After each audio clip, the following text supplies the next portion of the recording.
तक हमने देखा था कि संस्था को प्राइसिंग से क्या लाभ होते हैं, और अब हम देखते हैं उपभोक्ताओं के लिए महत्व। उपभोक्ताओं को इसमें क्या लाभ होता है।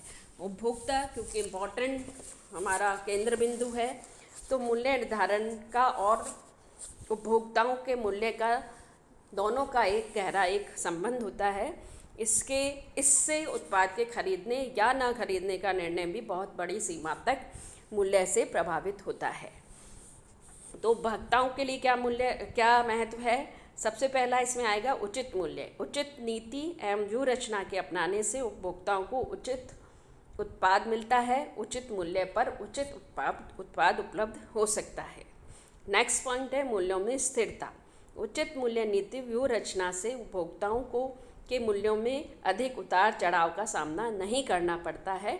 इससे उनका बजट जो है वो बैलेंस्ड रहता है, संतुलित बना रहता है। क्रय नियोजन। उचित और स्थायी मूल्य नीति उपभोक्ता अपना क्रय नियोजन भी करता है। वह अपने पास उपलब्ध राशि से अधिकाधिक वस्तुओं के क्रय का प्लानिंग कर सकता है।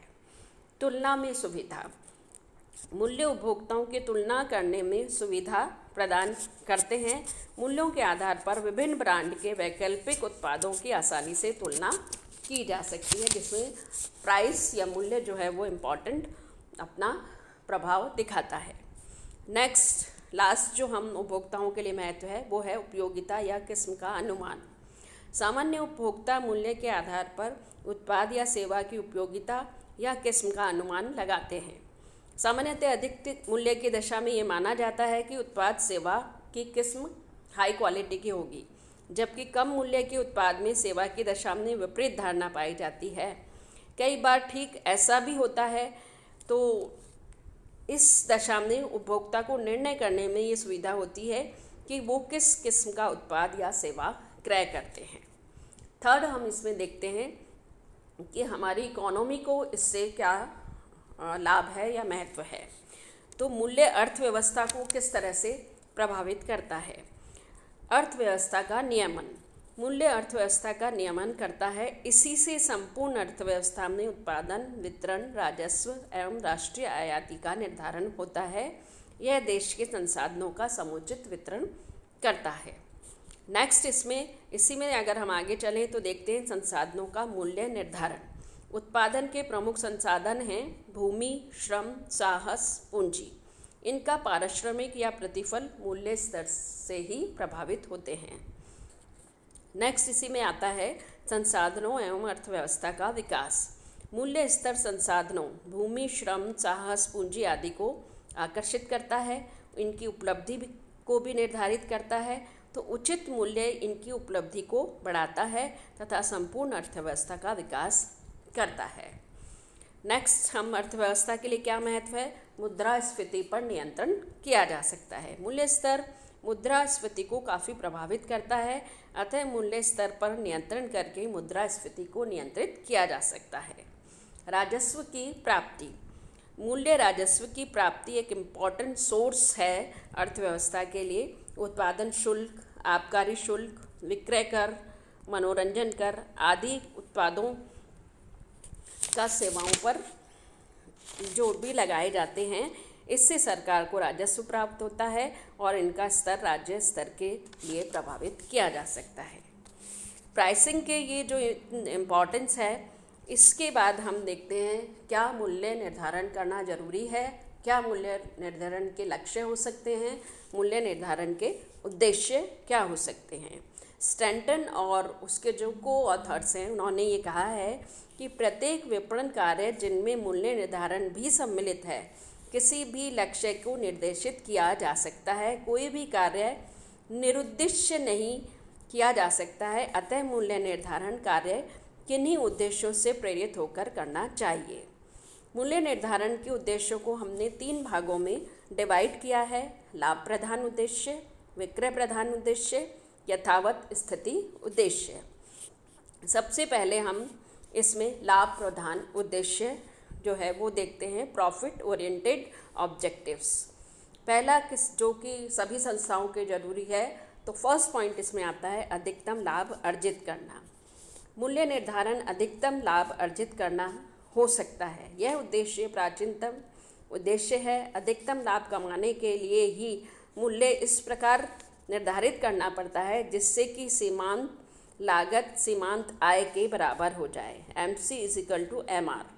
अधिकाधिक लाभ का उद्देश्य तभी पूरा हो सकता है जबकि संस्था की बाजार में एकाधिकारी की स्थिति हो, संस्था बहुत ऊंचे मूल्य पर माल को बेचने में सक्षम हो।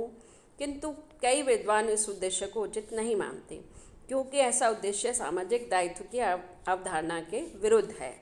वर्तमान युग में प्रतिस्पर्धा बहुत बढ़ गई है और एकाधिकारी स्थिति बनना अब बहुत कठिन हो गया है। आजकल ऐसे अधिनियम बन गए हैं जिसके कारण अधिकाधिक लाभ कमाना पॉसिबल नहीं है। इसलिए अधिकाधिक लाभ को सोचकर अगर आप ये मूल्य निर्धारित करते हैं तो यह गलत भी या प्रतिस्पर्धी संस्थाओं के कंपैरिजन में इसमें कमी आ सकती है। दूसरा हम इसमें लेते हैं मलाई उतार मूल्य। मूल्य निर्धारण का एक उद्देश्य मलाई उतारना भी होता है। इस उद्देश्य के अंतर्गत उत्पाद का प्रारंभिक मूल्य बहुत अधिक रखा जाता है। इससे प्रारंभिक विक्रय से बहुत अधिक लाभ अर्जित किया जा सकता है।